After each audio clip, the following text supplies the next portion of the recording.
A redemption arc in a story puts a focus on a villain character going through a type of redemption and becoming a hero character by the end of the story. In today's video, I'm going to be discussing how you can create an amazing redemption arc for your mangas, comics, light novels, or just for fun.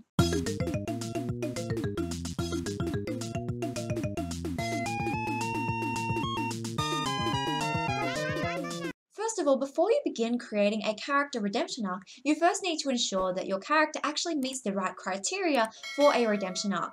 For a character to go through a true redemption arc, they either need to be two things. The first is a failed hero and the second is a villain. So first of all, let's talk about the failed hero character type. The failed hero is someone who used to be a hero at the start of the story, but then they become a villain over the course of the story. So the failed hero character is someone who had good morals and values at the start of the story, but then over the course of the story, they might descend into becoming a villain.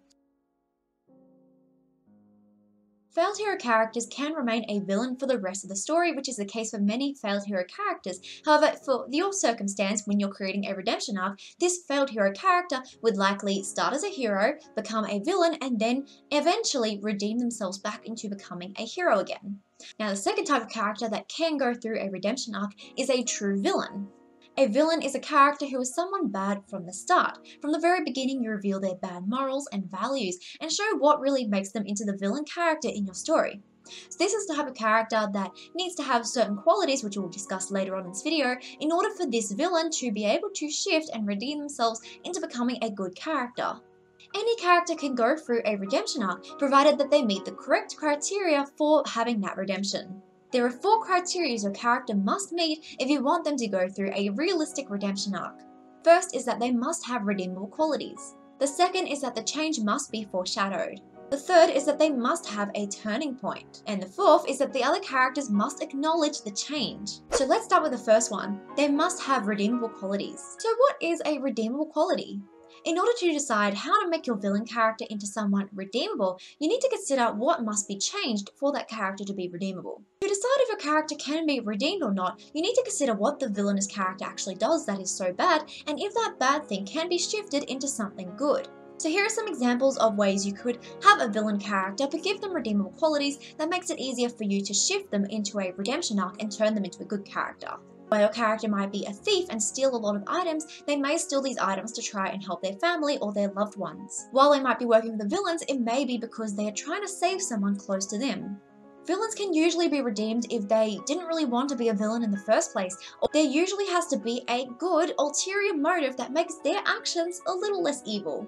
Some villains just can't be redeemed, such as Griffith from Berserk, Shotaka from Fullmetal Alchemist, and Tamaki from Dead Man Wonderland. Once a character does so many bad things, it becomes impossible to turn them into a redeemable character, and that is what you want to avoid with this step. You want to give room for your character to become a good character.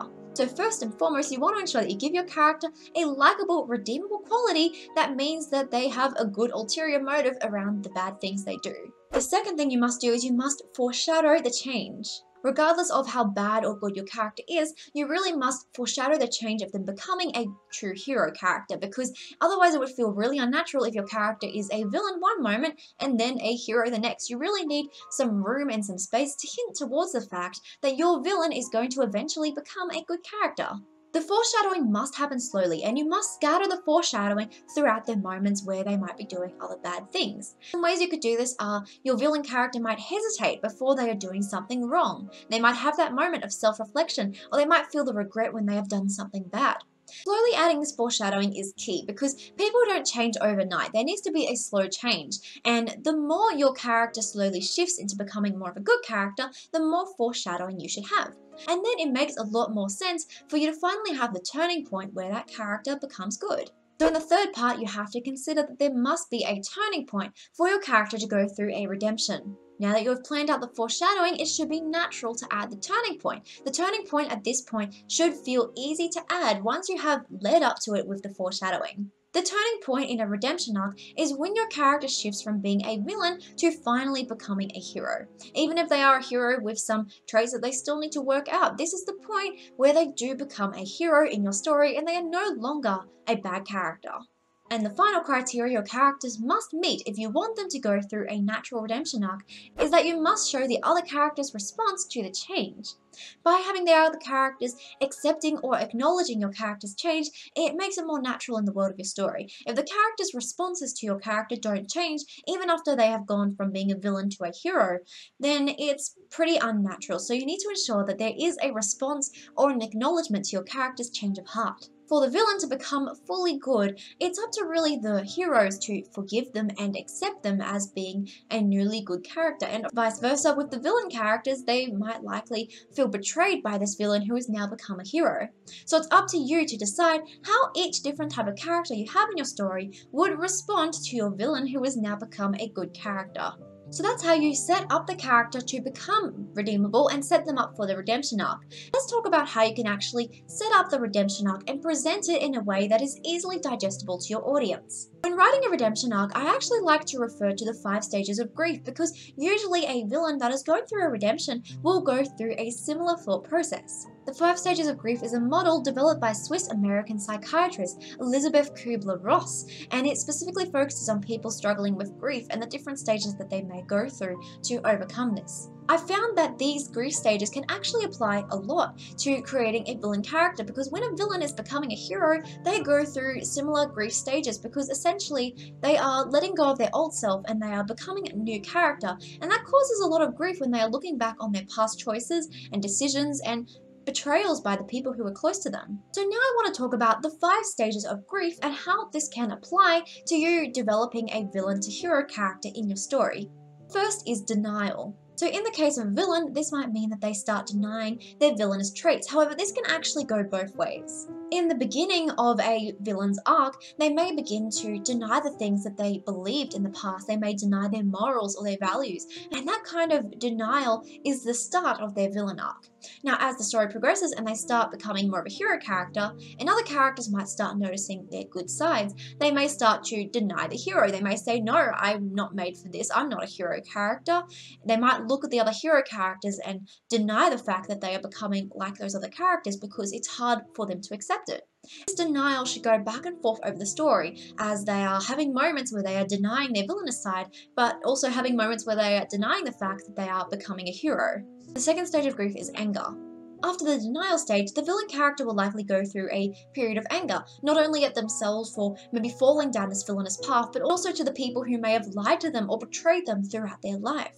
They may even try and take it out on the hero characters who did not help them when they needed it the most, and try and blame the other characters around them for their current situation. Now, maybe this is where they start to realize that they regret their choices and they want to change. The third stage of grief is bargaining. In regards to a villain character, they may try to find ways to make up for what they've done, and this is where a lot of the foreshadowing comes in. An example of this is that they may try and help the hero character in subtle ways without directly showing that they are on the hero's side.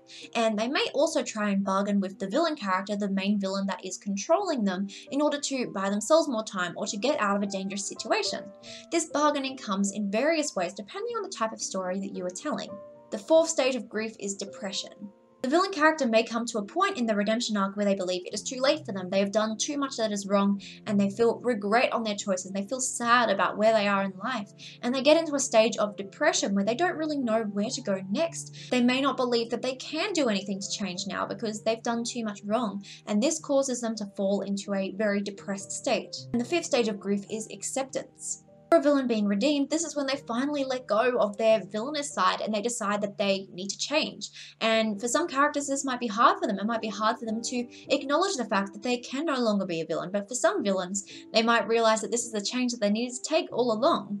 They come to accept that they are no longer the character they were before, and maybe this is very hard for them to accept, but it's something that happens, and they realize that they have to let go of who they were in the past in order to change and become a better person now.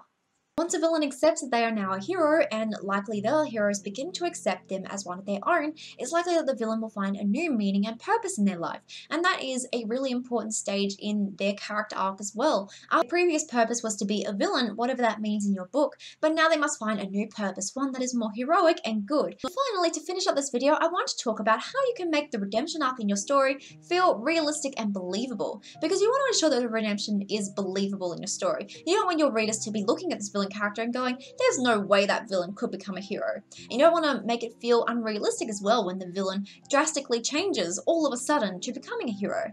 So in this part of the video, I want to discuss how you can make that redemption way more realistic. First of all, consider what they need to leave behind in order to be redeemed. There will likely be previous thought processes, bad people, bad influences, and difficult situations that they will need to leave behind if you were to turn them into a hero character, and this all needs to be considered when you are developing them. But when you are developing your villain to hero characters, you need to consider what they must leave behind. When they become a hero, none of those things that they were affected by before should be a part of their life, because essentially they are a whole new character now. They are starting again. So you need to really think about, if you were to change them into a hero character, what must they leave behind to do that? Third is show the internal conflict. The internal conflict is important because it shows how the character is struggling to make the decision to become a hero character. It's a very hard choice, especially if they have lived all of their life as being a villain. They wouldn't know what choice they need to make, and you really need to reveal that internal conflict. People don't want to admit their faults, and this is no exception for a villain. And when your villain character starts going through a redemption, they may likely struggle with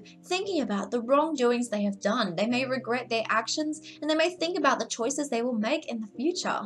Fourth is let them do something opposite to what they would normally do. Let me give you a few examples of this. If your character would normally steal as a villain, in order for them to be fully redeemed, they need to give something back. It doesn't have to be an object they stole directly, but if they give someone something, a gift or money or support, giving something can help them redeem from being someone who used to steal things. Make your character start doing opposite things in order to redeem them as characters, and while that instance won't immediately make up for all the things they've done, it is still a path to their redemption. It still means that they are taking actions to redo their wrongdoings and trying to be better as characters. It's a positive beginning to show their realistic change into the redemption arc.